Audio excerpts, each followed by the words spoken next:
चलो स्टूडेंट, ये देखो स्टूडेंट, लास्ट टाइम हमने सीसीपी स्ट्रक्चर देखा था student. A B C layer, तीनों भी लेयर अलग थे, तीनों भी लेयर अलग थे। इसका मतलब क्या था स्टूडेंट कि हमने ईच एंड एवरी लेयर पे क्या किया है, जो दूसरा लेयर देने वाले है वो दूसरा लेयर क्यों देने वाले है, जो भी वाइड स्पेस है उसको हमने क्या किया था, ऑक्युपाई किया था। और ये तीनों भी लेयर्स क्या थे, डिफरेंट डिफरेंट थे। इसकी वजह से हमें कौन सा स्ट्रक्चर मिला था स्टूडेंट, सीसीपी स्ट्रक्चर मिला था। समझ में आ रहा है स्टूडेंट? सीसीपी में जेड कितना होता है, एचसीपी में कितना होता है और एफसीसी में कितना होता है, 4। ओके, तो अभी यहां से आगे हम student density of unit cell देखेंगे। क्या देखेंगे student? Density of unit cell. Unit cell की क्या देखेंगे स्टूडेंट? डेंसिटी। स्टूडेंट एक बात बताइए, अभी डेंसिटी का फॉर्मूला क्या है? Mass of unit cell divide by, बोलिए, मास ऑफ, बोलिए, divide by volume of unit cell is equal to क्या?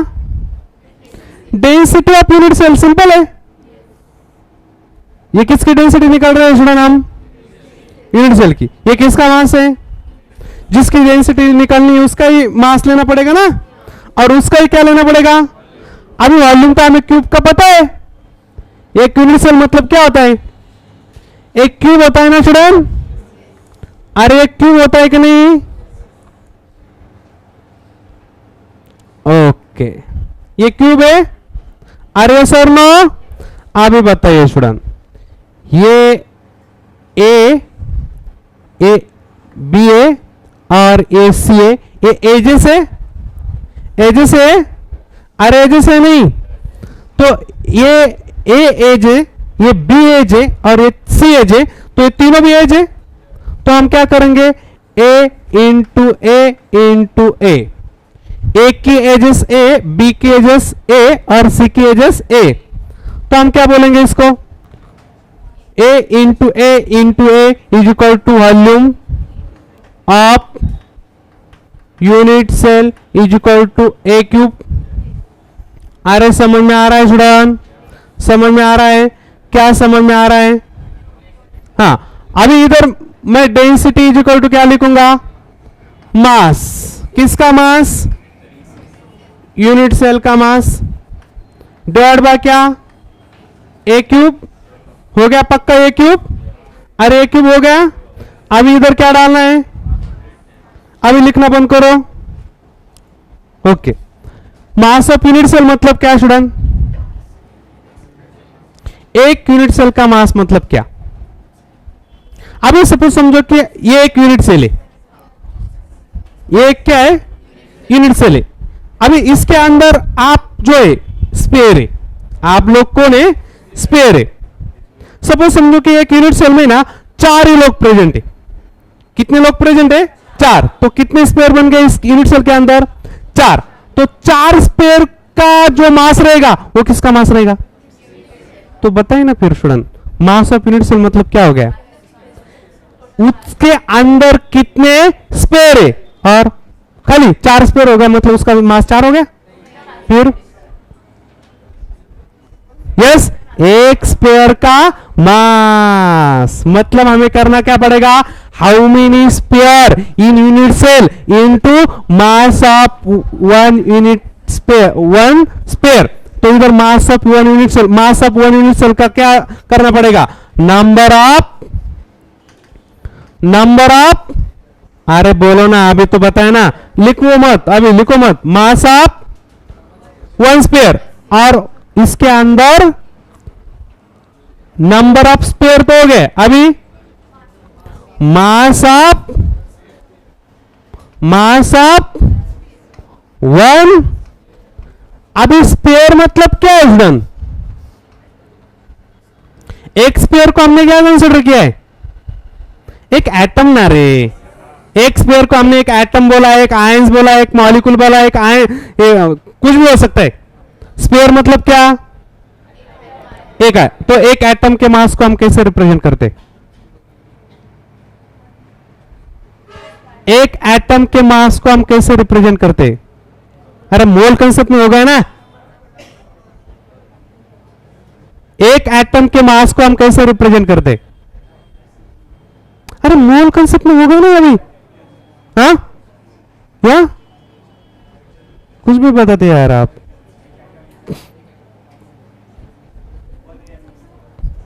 वन, वो तो एक एटम का मास कितना है? अभी ये तो या तो mass upon atom one square डालना है ना, तो कितना होता है? किसी भी एटम का, एक एटम का मास कितना होता है?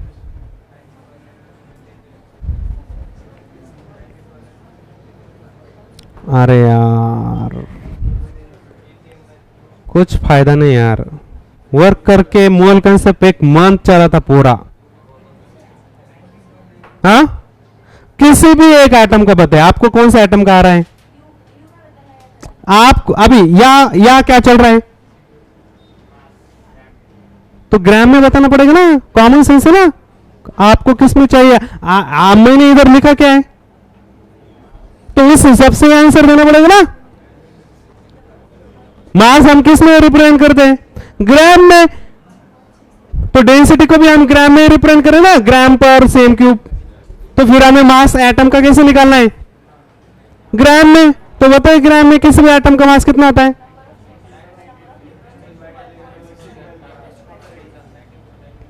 अरे ये बहुत ट्रेडिशनल हो गए यार, ये बहुत 8 में पढ़ा था आपने पुराने टीचर में आप कि प्रोटॉन न्यूट्रॉन का नंबर होता है। ये ट्रेडिशनल सिस्टम है बहुत। अभी हम 11-12 का जेआर नीट का सिलेबस पढ़ रहे, तो इस हिसाब से आंसर लीजिए। वो प्रोटॉन का नंबर प्लस न्यूट्रॉन का नंबर, ये ट्रेडिशनल सिस्टम है स्टूडेंट, एटॉमिक मास निकालने की। मोल कंसेप्ट के हिसाब से बताइए मुझे।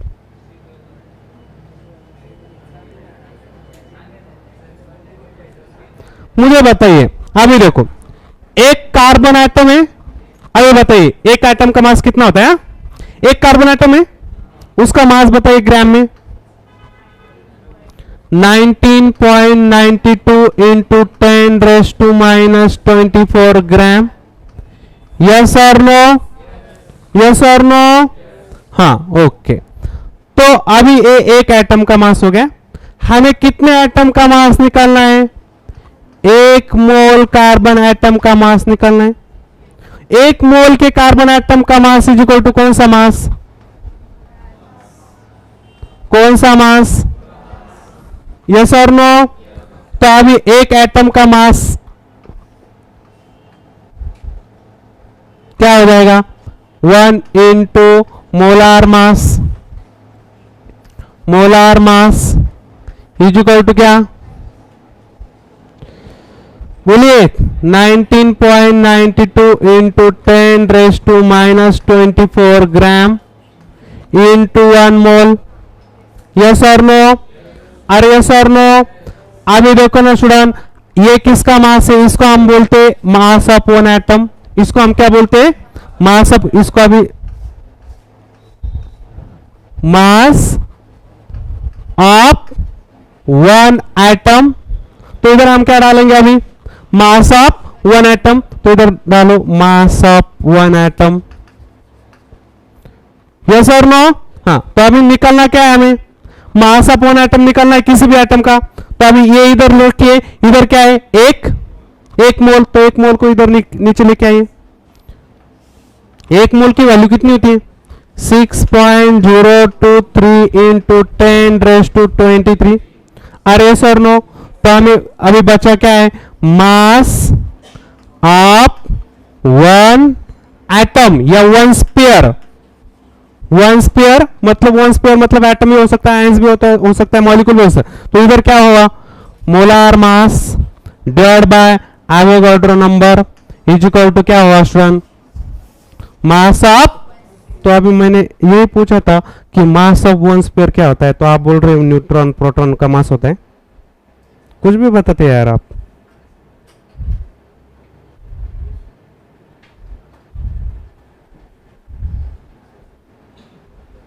ये तो 8 9 10 का हो गया, मैंने तो आपको 11 12 का पढ़ा है।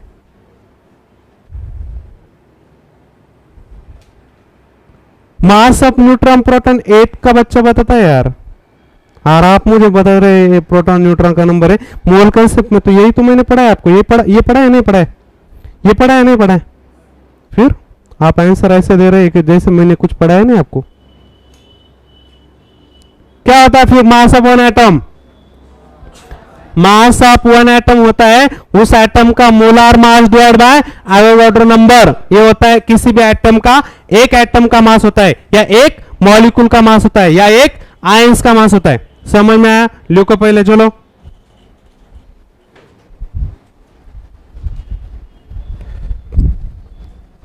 ये प्रोटॉन न्यूट्रॉन ट्रेडिशनल सिस्टम हो गई, इसको जेईई नीट में कुछ वैल्यूएशन नहीं है।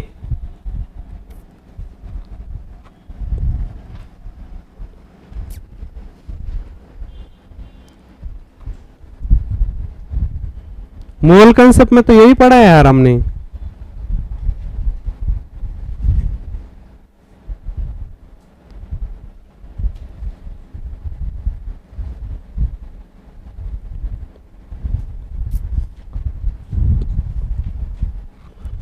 बोलो, किसी भी मॉलिक्यूल, एक मॉलिक्यूल का मास कितना होता है? अभी देखो निकालते अभी, ओके निकालते, ओके। एक स्पेयर का मास मतलब हम एक कार्बन का मास निकालते हैं, ओके। बोलो कार्बन का मोलर मास कितना है? 12 ग्राम। कितना है? 12 ग्राम। एवोगाड्रो नंबर कितना होता है? 6.023 into 10⁻23। Yes, is equal to क्या? 1 कार्बन C12 एटम मास। ये मास किस में आएगा? ग्राम में। ये मास किस में आएगा? ग्राम में। ये अप्रोक्सीमेटली कैलकुलेशन करिए,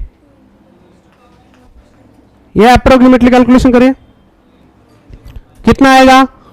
2 इंटू 10⁻23।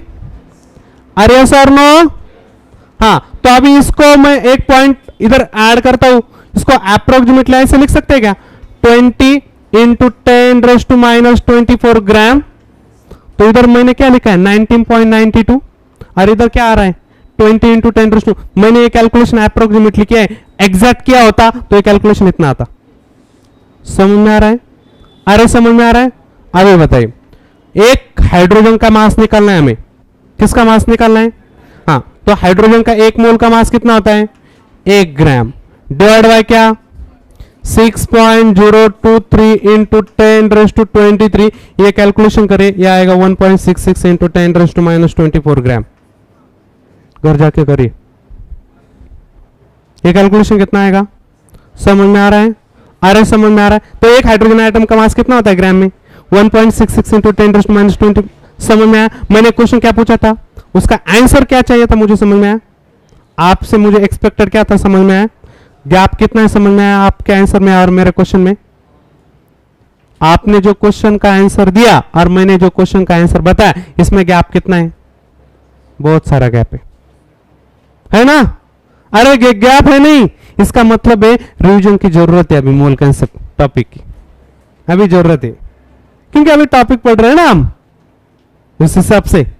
ओके चलो लिखो रिवीजन। स्टूडेंट रिवीजन ये एक स्किल होता है, स्टूडेंट रिवीजन एक क्या होता है? स्किल होता है। तो ये स्किल देखिए डेवलप करो, फिर धीरे धीरे आना चाहिए आपको, मतलब डेवलप करना है आपको ये सब चीजें, आगे जाके आपको एक साथ बहुत करना है। आप इंजीनियरिंग मेडिकल में पढ़ेंगे तो बहुत, एक साल में तो आपको बहुत बढ़ना है। 7 8 9 का मंथ का एक ईयर होता है, उस ईयर में पूरा करना पड़ता है आपको सिलेबस। टीचर लोग तो कुछ पढ़ाते नहीं, जितनी बड़ी इंस्टीट्यूट होती है उतने कम टीचर होते हैं और उतने कम पढ़ाते हैं। सेल्फ ज्यादा करना पड़ता है, सेल्फ। एक लेक्चर मतलब टीचर का, बच्चे लोग बोलते हैं कि भगवान आ गया, टीचर आ गया ना, इसका मतलब बच्चे बोलते हैं कि भगवान आ गया, क्योंकि टीचर कभी आते ही नहीं है। समझ में आया? ओके, तो अभी यहां से आदत डालो, फिर बहुत आपको करना है, टीचर तो लोग कर रहे हैं अभी, टीचर लोग तो कर रहे हैं, बट हमारा टाइम मोबाइल पे लैपटॉप पे इधर जा रहा है। अरे जा रहा है नहीं जा रहा है, अरे जा रहा है नहीं जा रहा है, प्रतीक नहीं जा रहा है। ओके चलो, तो फिर लिखो। तो अभी देखो इधर फिर क्या करना पड़ेगा, मास ऑफ वन स्फीयर मतलब क्या होता है। अभी मास ऑफ वन स्फीयर को है ना हम स्मॉल एम से डिनोट करेंगे। किससे डिनोट करेंगे, तो अभी स्मॉल एम मतलब क्या होगा शन, small m is equal to अभी molar mass divide by Avogadro. Small mass मतलब क्या होता है, एक स्फीयर का मास, और एक स्फीयर का मास इज इक्वल टू कितना होता है पता है आपको, molar mass divide by Avogadro number. आ रहा है समझ में आया। तो इधर हम ऐसे लिखते हैं density is equal to number of sphere को क्या बोला है हमने, नंबर ऑफ स्फीयर को क्या बोला है, जेड। तो Z into small m divide by A cube. अरे यस और नो, स्मॉल एम मतलब क्या, mass of one sphere, Z is equal to क्या, number of sphere. A cube मतलब क्या, यूनिट सेल का वॉल्यूम, वॉल्यूम नहीं बोलना है, यूनिट सेल, एक यूनिट सेल का वॉल्यूम। ये क्या है, एक यूनिट सेल के अंदर कितने स्फीयर, और ये एक यूनिट सेल के अंदर जो स्फीयर है उसका क्या, मोलार मास, सॉरी एक स्फीयर का मास। तो अभी देखो स्मॉल एम मतलब पता है ना हमें, स्मॉल एम मतलब क्या, मोलार मास। मोलार मास को हम कैपिटल एम से डिनोट करेंगे। मोलार मास से किससे डिनोट करेंगे, कैपिटल एम खाली। Molar mass divide by Avogadro number. तो पुट करो यार value, D is equal to क्या आएगा, Z into capital M divide by A cube into Avogadro number. This is the formula. समझ में आया, तो डालो अभी।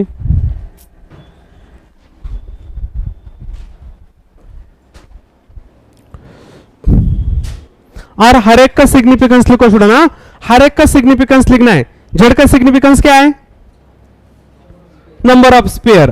कैपिटल एम का सिग्निफिकेंस क्या है, मोलार मास। स्मॉल एम का सिग्निफिकेंस क्या है, mass of one sphere.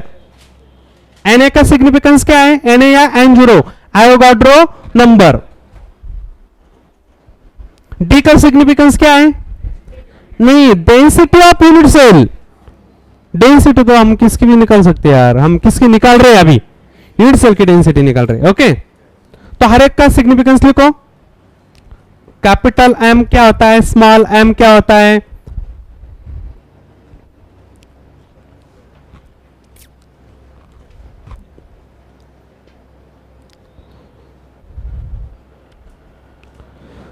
Student अभी एक क्वेश्चन आपको, ओके बहुत सीधा साधा क्वेश्चन। एक बात बताए, मुझे डेंसिटी निकालनी है, यूनिट सेल की क्या निकालनी है, डेंसिटी। तो फिर आपको वो प्रॉब्लम में क्या क्या एक्सपेक्टेड है, उस प्रॉब्लम में आपको कौन कौन सी वैल्यू देना एक्सपेक्टेड है। आपको उस प्रॉब्लम में वो स्ट्रक्चर कौन सा है, एफसीसी है, एफसीसी है, सीसीपी है, या सिंपल क्यूबिक है, या एंड सेंटर है, ये देना, ये मेंशन करना पड़ेगा। आपको मेंशन क्या है, सपोज समझो कि बीसीसी स्ट्रक्चर बन रहा है। कौन सा स्ट्रक्चर बन रहा है, तो आपको क्या दिया गया, आपको इनडायरेक्टली क्या दिया, जेड। क्या दिया आपको इनडायरेक्टली, जेड, क्योंकि आपको पता है ना बीसीसी में क्या होता है, नंबर ऑफ स्फीयर कितने होते हैं, 2 होते। तो इधर क्या डालना पड़ेगा, हाँ उसके बाद क्या मेंशन करना पड़ेगा प्रॉब्लम में, कि वो क्रिस्टल वो किस एटम का बना है, वो क्रिस्टल किस एटम का बना है। सपोज वो क्रिस्टल बना है एल्यूमिनियम का, तो ये आपको पता चला मोलार मास। क्या पता चला आपको, मोलार मास। ये वैल्यू क्या है, कांस्टेंट। उसके बाद क्या बताना पड़ेगा, अब उस एटम की रेडियस, उस एटम की क्या बताना पड़ेगा, रेडियस, या उस यूनिट सेल का क्या बताना पड़ेगा स्टूडेंट, एज। उस यूनिट सेल का क्या बताना पड़ेगा, या तो उसका क्या देना पड़ेगा, रेडियस, नहीं तो फिर क्या देना पड़ेगा, एज। किसका एज, किसकी रेडियस, एटम। तो एटम की रेडियस से हमें एज कैलकुलेट करना है। अब यहां से आगे ये कैलकुलेशन करना है कि रेडियस और एज में क्या रिलेशन है। समझ में आ रहा है स्टूडेंट? तो आपको क्या देना पड़ेगा, अभी तो रेडियस हमें नहीं पता, तो फिर क्या देना पड़ेगा, आपको एज देना पड़ेगा। यदि मैं अभी पढ़ाऊंगा तो आपको रेडियस से भी क्या पता चलेगा, एज पता चलेगा। तो अभी यहां से आगे कैलकुलेशन कौन से होगी, रेडियस और एज का रिलेशन। समझ में आया? यहां से आगे क्या निकालना है हमें, रेडियस और एज का रिलेशन। समझ में आया? अभी आपको प्रॉब्लम में क्या दिया है, एक यूनिट सेल का मास दिया है। क्या दिया है, एक यूनिट सेल का मास दिया है, मतलब डायरेक्टली आपको क्या दिया है, एक यूनिट सेल का मास दिया है, मतलब क्या दिया है आपको, ये वैल्यू दी है। अरे एक यूनिट सेल का मास इक्वल टू क्या होता है, उसके अंदर कितने यूनिट सेल है, एक मास का divide by Avogadro number equal to क्या, एक यूनिट सेल का मास ना student, mass of one unit cell. यही से तो ये जनरेट हुआ है ना, बाकी तो ये क्यूब तो यहां भी है। इसको हमने पूरे को रिप्लेस कर दिया और क्या डाल दिया, तो डालो mass of one unit cell equal to Z into m into Avogadro number. Mass of one unit cell equal to क्या, mass of one unit cell equal to Z into molar mass divide by Avogadro number. ये calculation आपके directly notebook textbook में होना चाहिए। Textbook में छोड़े ना, textbook में पेज पेस्ट करना है आपको। मुझे कल की लेक्चर में ये पेजेस टेक्स्ट बुक के वहां पेस्ट होनी चाहिए, ओके, दिखनी चाहिए कल। चलो अभी देखो स्टूडेंट, अभी हमें क्या समझना है,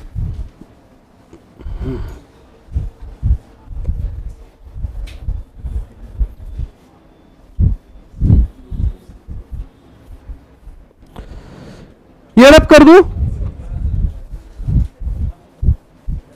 चलो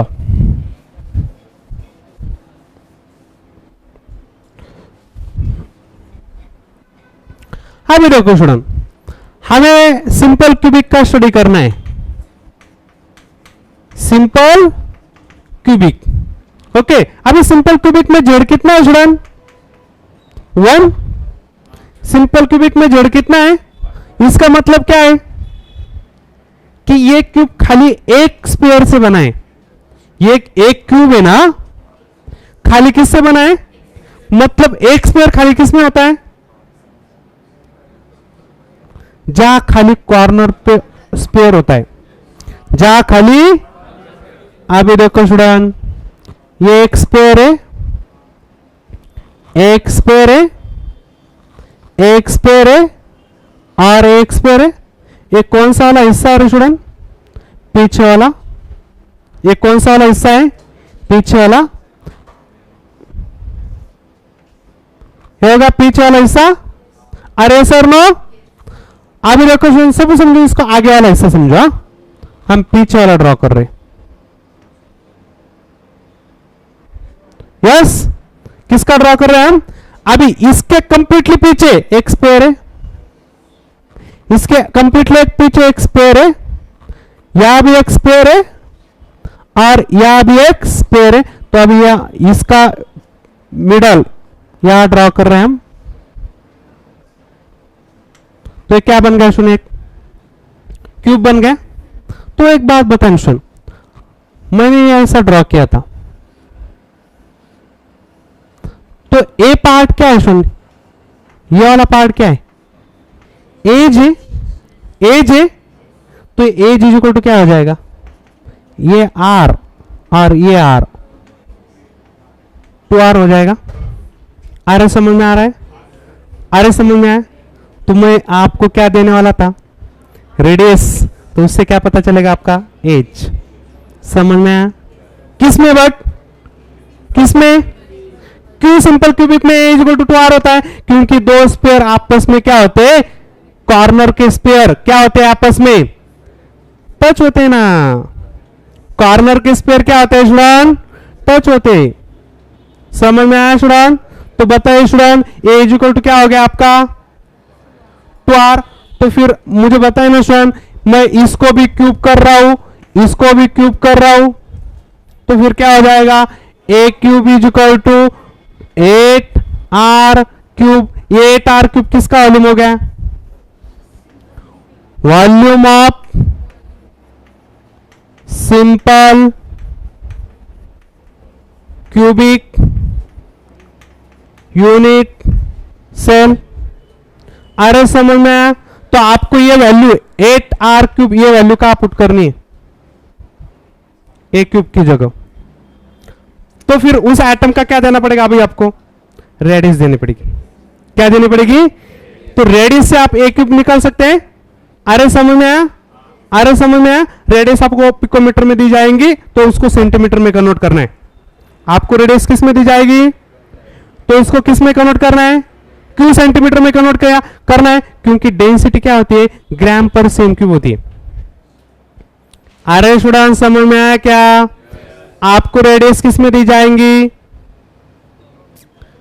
रेडियस किस में दी जाएंगी, पिकोमीटर में, उसको कन्वर्जन किस में करना है, क्यों करना है, क्योंकि डेंसिटी ग्राम पर सीएम क्यूब होती है। समझ में आया, ओके चलो। तो अभी देखो स्टूडेंट, मुझे बताइए ये किसका वॉल्यूम है, हाँ, तो अभी ये वॉल्यूम किसकी वजह से फॉर्म हुआ है, एक स्पेयर की वजह से फॉर्म हुआ है ना, एक स्पेयर की वजह से फॉर्म हुआ है ना, तो एक्चुअल वॉल्यूम कितना होना चाहिए, स्पेयर का वॉल्यूम होना चाहिए ना, बट वॉल्यूम कितना आ रहा है, तो ये वॉल्यूम ज्यादा है, ये वॉल्यूम ज्यादा है। अरे ये एक स्पेयर का वॉल्यूम और ये किसका वॉल्यूम है, क्यूब का वॉल्यूम, तो मुझे बताए ना ये स्पेयर परफेक्टली अरेंज हो रहा है, हो रहा है, नहीं हो रहा है, वो स्पेयर ऐसा अरेंज हो रहा है ना, 1/8 1/8 1/8 1/8 1/8, तो ये वॉल्यूम ज्यादा आ रहा है। अरे वॉल्यूम ज्यादा आ रहा है, हाँ, इस वॉल्यूम ज्यादा आ रहा है, क्यों ज्यादा आ रहा है, क्योंकि उसके अंदर क्या ज्यादा है, वॉइड्स, इसके अंदर वॉइड्स क्या है, 0 है। तो एक्सपेक्टेड ये था, बट क्या आ रहा है, ये आ रहा है।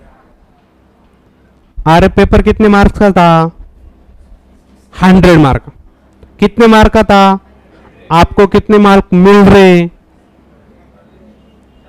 कितने मार्क मिल रहे अभी, 20 मिल रहे, 10 मिल रहे, 30 मिल रहे। अरे यस और नो, अरे यस और नो, हाँ 90, सो रहा था क्या अभी, हाँ सपने देख रहा है क्या यार, हाँ 90। मुझे बताइए सुन, अभी जब आपको 100 मार्क्स मिलेंगे तो उसमें कुछ गैप रहेगा, नहीं ना, no no gap, no words. जब आपको 20 मार्क मिल रहे हैं तो गैप कितना मिल रहा है, 80% मिल रहा है। अरे यस और नो, तो ये गैप, इधर गैप है, हाँ, तो आप क्या डिवाइड, क्या किसको डिवाइड करते हैं, आप बोलते हैं कि मैंने 90 मार्क्स मिला है आउट ऑफ 100 मार्क्स, मतलब इधर वॉल्यूम क्या है, इधर मार्क्स आपने ज्यादा, इधर मार्क्स आपको कम मिले, तो इधर मुझे बताए ना किसका वॉल्यूम ज्यादा है, वॉल्यूम कितना, किसका ज्यादा है, इसका ज्यादा है वॉल्यूम, तो इससे डिवाइड करना पड़ेगा a क्यूब। इसका वॉल्यूम कितना है स्पेयर का, वॉल्यूम ऑफ स्पेयर कितना है, 4/3 पाई r क्यूब। ये किसका वॉल्यूम है, तो हम क्या बोलेंगे, स्पेयर का वॉल्यूम डिवाइड बाय, अरे स्पेयर का volume divide by unit cell का वॉल्यूम। अरे किसका वॉल्यूम ज्यादा होता है, हाँ, इसलिए यूनिट सेल से डिवाइड किया। ये मार्क ज्यादा है ना, ये मार्क ज्यादा है ना, ये मार्क्स आपने ऑप्टेन किए ना, अरे ये मार्क्स ऑप्टेन किए ना, हाँ, तो अभी देखो स्पेयर का वॉल्यूम, स्पेयर का वॉल्यूम डिवाइड बाय, तो इसे आप क्या बोलते,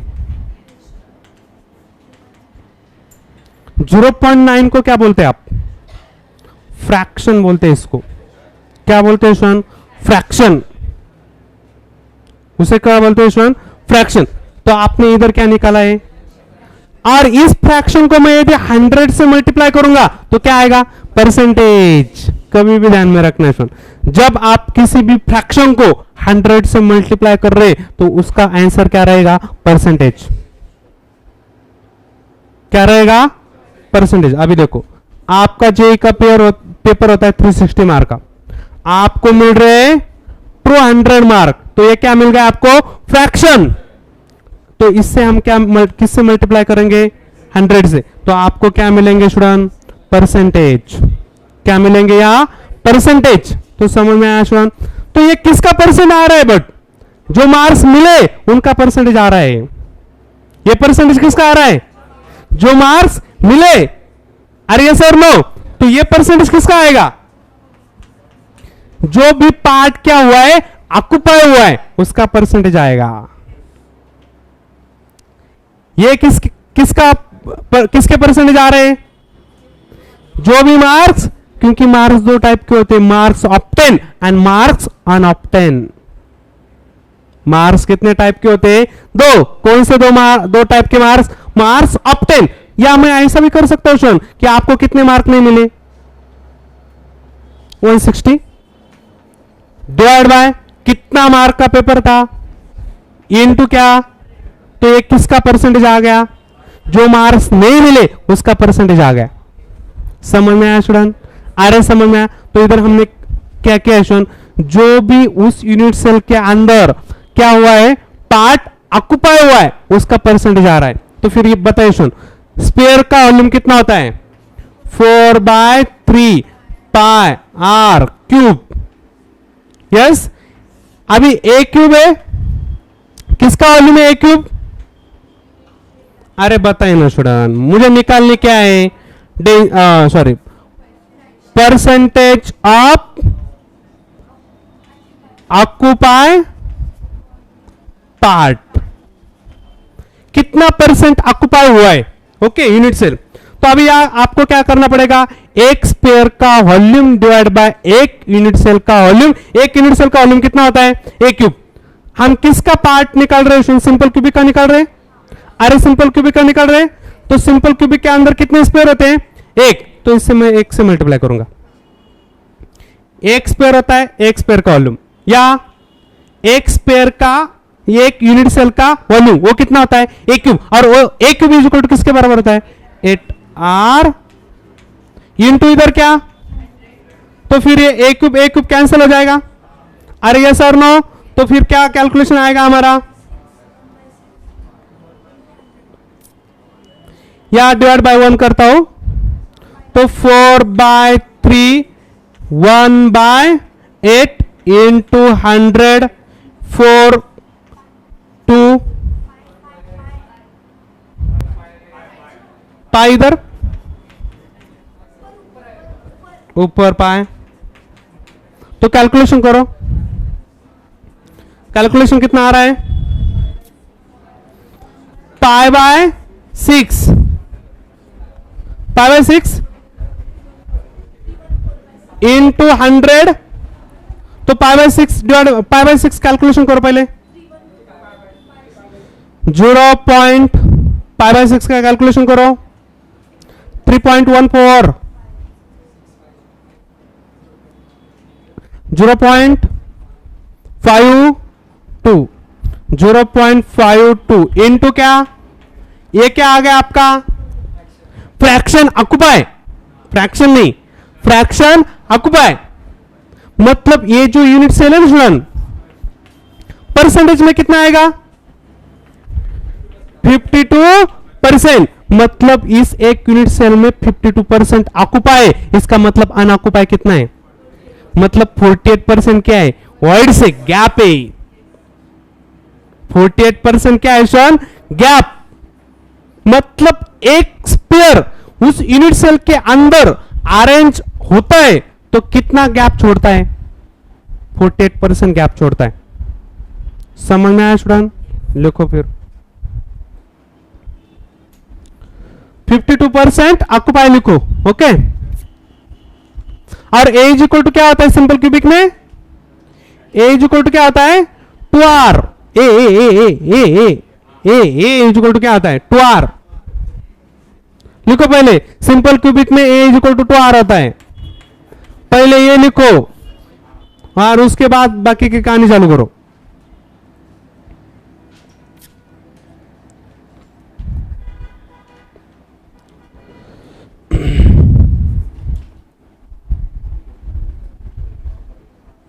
एक स्पेयर का मास कितना होता है रे? हो गया, molar mass divide by Avogadro number. एक स्पेयर का मास होता है, एक स्पेयर का मास होता है, एक स्पेयर का मास होता है मोलार। अरे वो तो कॉन्फिडेंटली बोलो यार, अभी तो पढ़ा है ना, molar mass divide by Avogadro. आप ऐसे बोल रहे कि सर ने कभी बताया नहीं यार, बोले या ना बोला ऐसा हो गया आपका। तो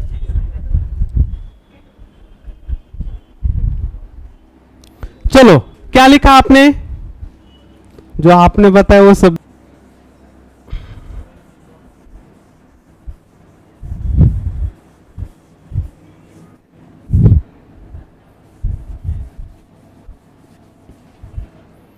चलो नेक्स्ट आलो, body centre BCC, density of BCC. ये किसकी डेंसिटी निकाली हमने? सिंपल क्यूबिक की डेंसिटी। क्या होती है सिंपल क्यूबिक की density? Edge is equal to क्या आता है सिंपल क्यूबिक का? 2r।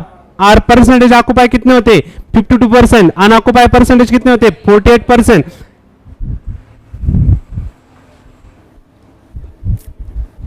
ऑक्युपाई फ्रैक्शन का फॉर्मूला क्या है?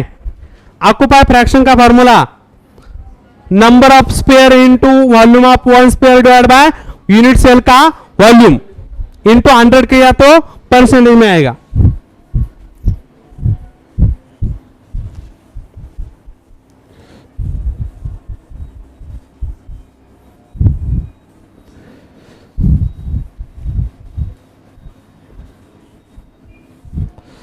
चलो अभी देखो स्टूडेंट, बॉडी सेंटर क्यूब, या पहले हम क्या करते हैं, चलो बॉडी सेंटर का एफसीसी का निकालते हैं। एफसीसी क्या? एफसीसी अभी देखो सब लोग इधर देखो, अभी मुझे बताइए स्टूडेंट, ये जो यूनिट सेल होता है ये एक फेस है। हाँ सब समझो कि एक फेस है, बोर्ड एक क्या है? फेस।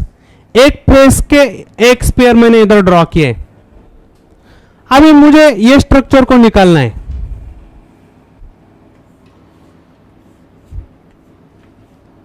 ये स्ट्रक्चर मैं ड्रॉ कर रहा हूं अभी, कौन सा? Unit cell. अभी एफसीसी में आप क्या इमेजिन कर रहे हैं?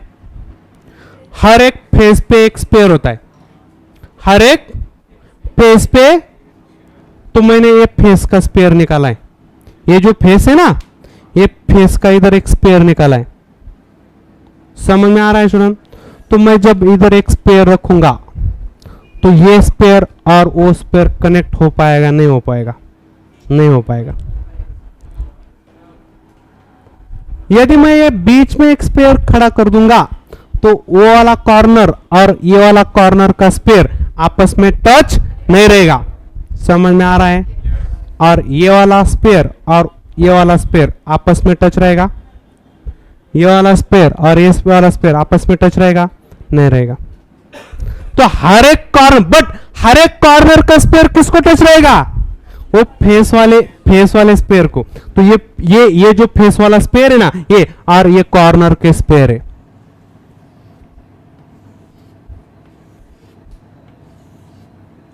समझ में आ रहा है स्टूडेंट? बट ये और ये इसको कनेक्ट नहीं रहेगा। तो अभी ये क्या बन गई स्टूडेंट? आपकी एज बन गई। तो as is equal to 2r बोल सकते क्या हम? नहीं बोल सकते।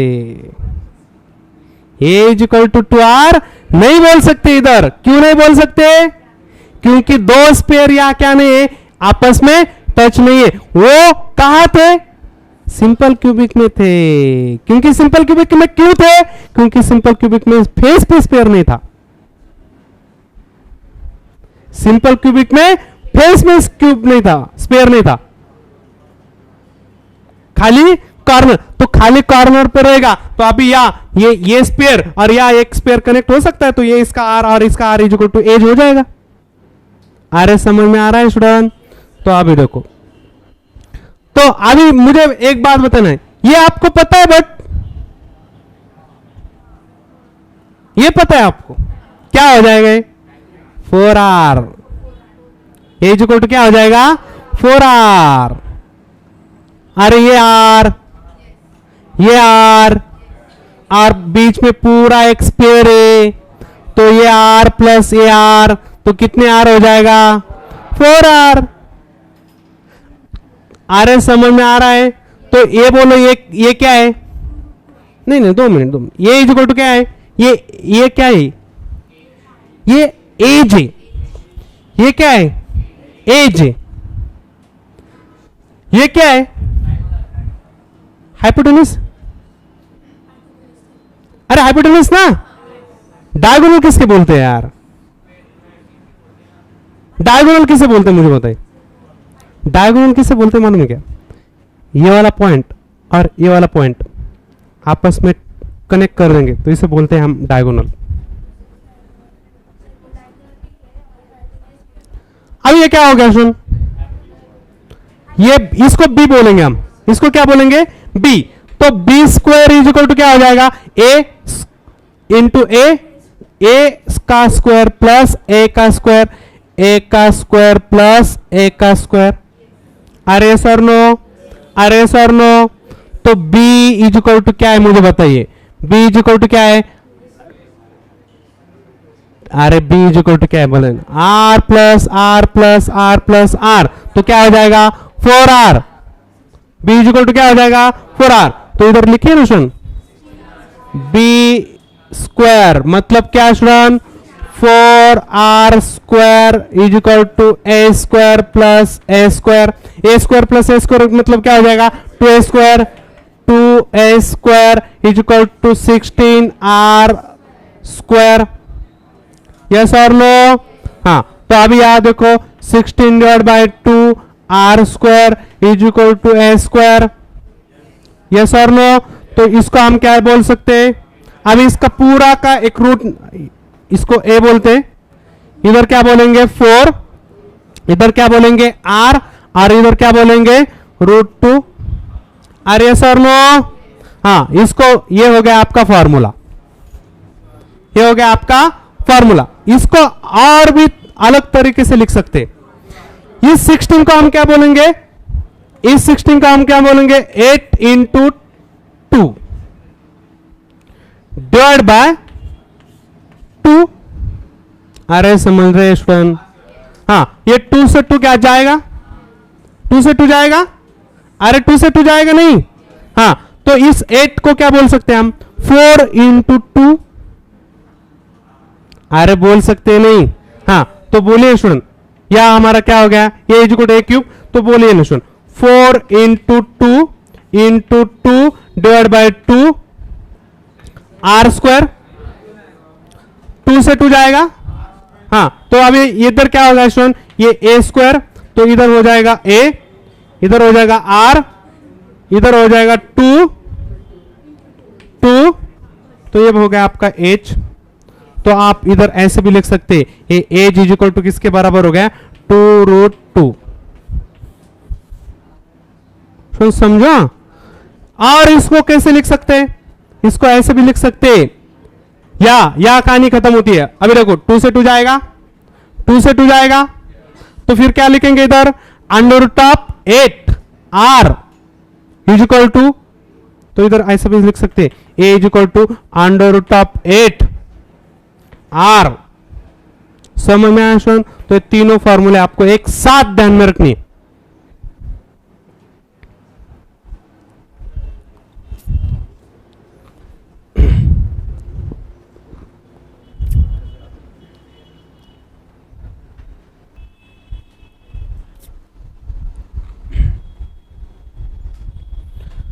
तीन फॉर्मूलीज स्टूडेंट, कौन से 3 फॉर्मूलीज हैं? एफसीसी के लिए 3 फॉर्मूले बने student. A is equal to 4r divide by under root 2, a is equal to 2 under root 2, और तीसरा फॉर्मूला है under root 8 r is equal to a। तीन फॉर्मूले समझ में आए आपको? इसमें से कौन सा भी फॉर्मूला आपको एंट्रेंस के लिए दिया जाएगा, या तो आपको ये फॉर्मूला दिया जाएगा, ये दिया जाएगा, ये दिया, और इसमें से कौन सा फॉर्मूला एफसीसी के लिए वैलिड नहीं है? ये तो तीन वैलिड है, जो भी चौथा रहेगा वो आंसर रहेगा। और मेरा क्वेश्चन समझ में आया? आपको एंट्रेंस में क्वेश्चन आएगा कि विच फॉर्मूला इज नॉट, कौन सा फॉर्मूला एफसीसी के एज के लिए वैलिड नहीं है? तो ये तीन फॉर्मूले एफसीसी के लिए वैलिड है, ये पता होनी चाहिए आपको। आपके बुक में खाली इधर तक, मतलब ये एक्सटेंड कर सकते हैं आप। ओके, आपका मैथमेटिक्स अच्छा है। ओके, ये मैंने क्यों कर दिया मालूम है क्या? क्यों? क्योंकि आपका मैथमेटिक्स बहुत अच्छा है। समझ में है ना? आपका मैथमेटिक्स अच्छा नहीं होता तो ये कैलकुलेशन करने की जरूरत ही नहीं मुझे पता है, मुझे पक्का कॉन्फिडेंस है कि एरोप्लेन उड़ेगा। आप जो एरोप्लेन बनाने वाले ना वो 100% उड़ेगा, ये मुझे पता था। ओके, चलो लिखो नेक्स्ट पॉइंट। अभी हमें निकालना क्या है? अभी हमने निकाला क्या? एज और रेडियस का रिलेशन। एज और रेडियस का रिलेशन हमें निकालना क्या है अभी? Percentage occupy of FCC, percentage occupy of FCC is equal to, बोलिए, number of sphere into volume of one sphere divide by, बोलिए, divide by volume of one unit cell. तो ओ क्या है आपको पता है ना? अभी ए क्यूब है इनटू क्या 100। अब ये सब किसके लिए कर रहे हैं? एफसीसी। तो बोलिए अभी नंबर ऑफ स्पेयर कितने होते हैं एफसीसी में? 4 by 3 pi r cube divide by, बोलिए, volume of one unit cell कितना है? अरे volume of one unit cell is equal to कितना है? ओए volume of one unit cell is equal to कितना है? ये लिखो, ये लिखो 2√2। ओके, कैलकुलेशन के लिए अच्छा जाएगा वो। बोलिए, हाँ, हमें ए क्यूब डालना है ना, तो फिर इसका क्यूब करेंगे ना हम। यस, ओके, ए हमें पता है ना, तो अभी इसका भी क्या करना पड़ेगा? ए क्यूब इज इक्वल टू क्या हो जाएगा? 2√2 का क्यूब। अरे सर नो, हाँ, तो कितना हो जाएगा वो? 16√2 आर क्यूब इनटू क्या? तो आर क्यूब से आर क्यूब कट हो जाएगा, तो क्या बचेगा? अभी 16 से 16 जाएगा, बोले, पाई बाय, ये 3 बचा है ना, पाई 3√2 इंटू 100 इज इक्वल टू क्या? परसेंटेज ऑक्यूपाई इन एफसीसी। तो बोलो, ये कैलकुलेशन करो अभी।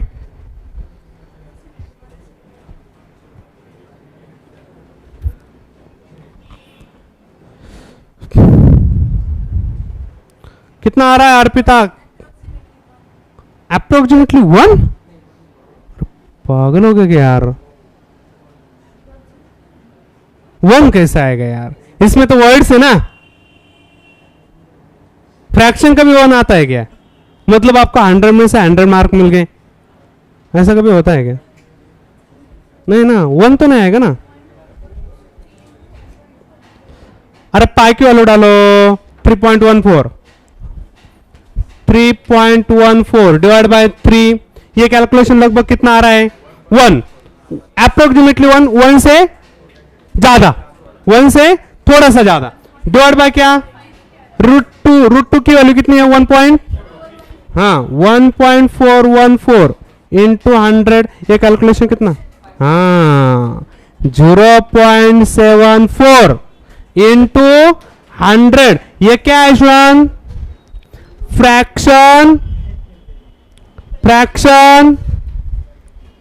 अरे ये कितना आ रहा है आपको, कैलकुलेशन आ रहे हैं, हाँ ये कैलकुलेशन कितना आ रहा है, ये 0.74, ये क्या आ रहा है आपका, फ्रैक्शन ऑक्युपाई, फ्रैक्शन में आ रहा है, ये क्या आ रहा है, फ्रैक्शन ऑक्युपाई, और इसे 100 से मल्टीप्लाई करेंगे तो क्या आएगा, 74% ऑक्युपाई, और इधर लिखो 30 20 कितने, 100 में से 74, 26% voids in FCC।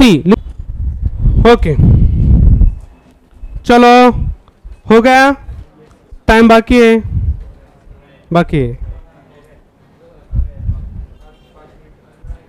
अरे मैं आपको नहीं पूछ रहा हूं, जिधर पूछ रहा हूं उधर ऐसे पत्थर बन के बैठते, और जिधर जरूरत नहीं होती ना उधर बोलते। हाँ ये समझ में आया आपको, पूरी कहानी समझ में आई, किसको समझ में नहीं आया, सबको समझ में आया। ओके चलो नेक्स्ट डालो, हेडिंग डालो 70, फिर कितना आ रहा है,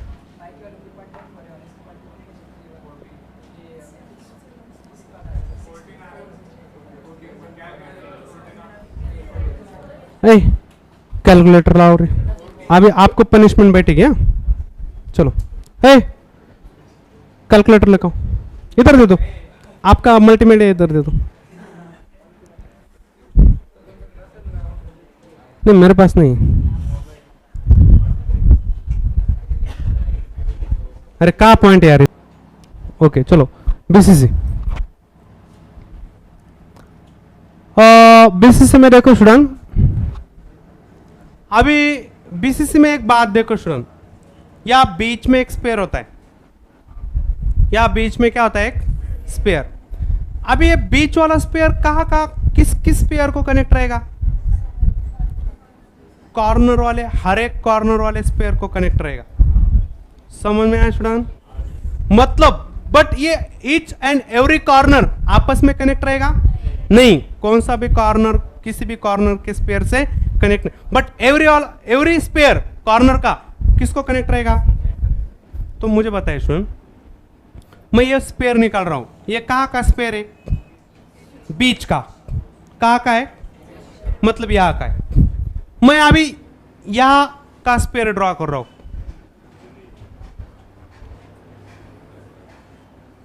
समझ में आया, अरे समझ में आया, और मैं वहां का स्पेयर ड्रॉ कर रहा हूं, मतलब देखो ये आगे का स्पेयर है,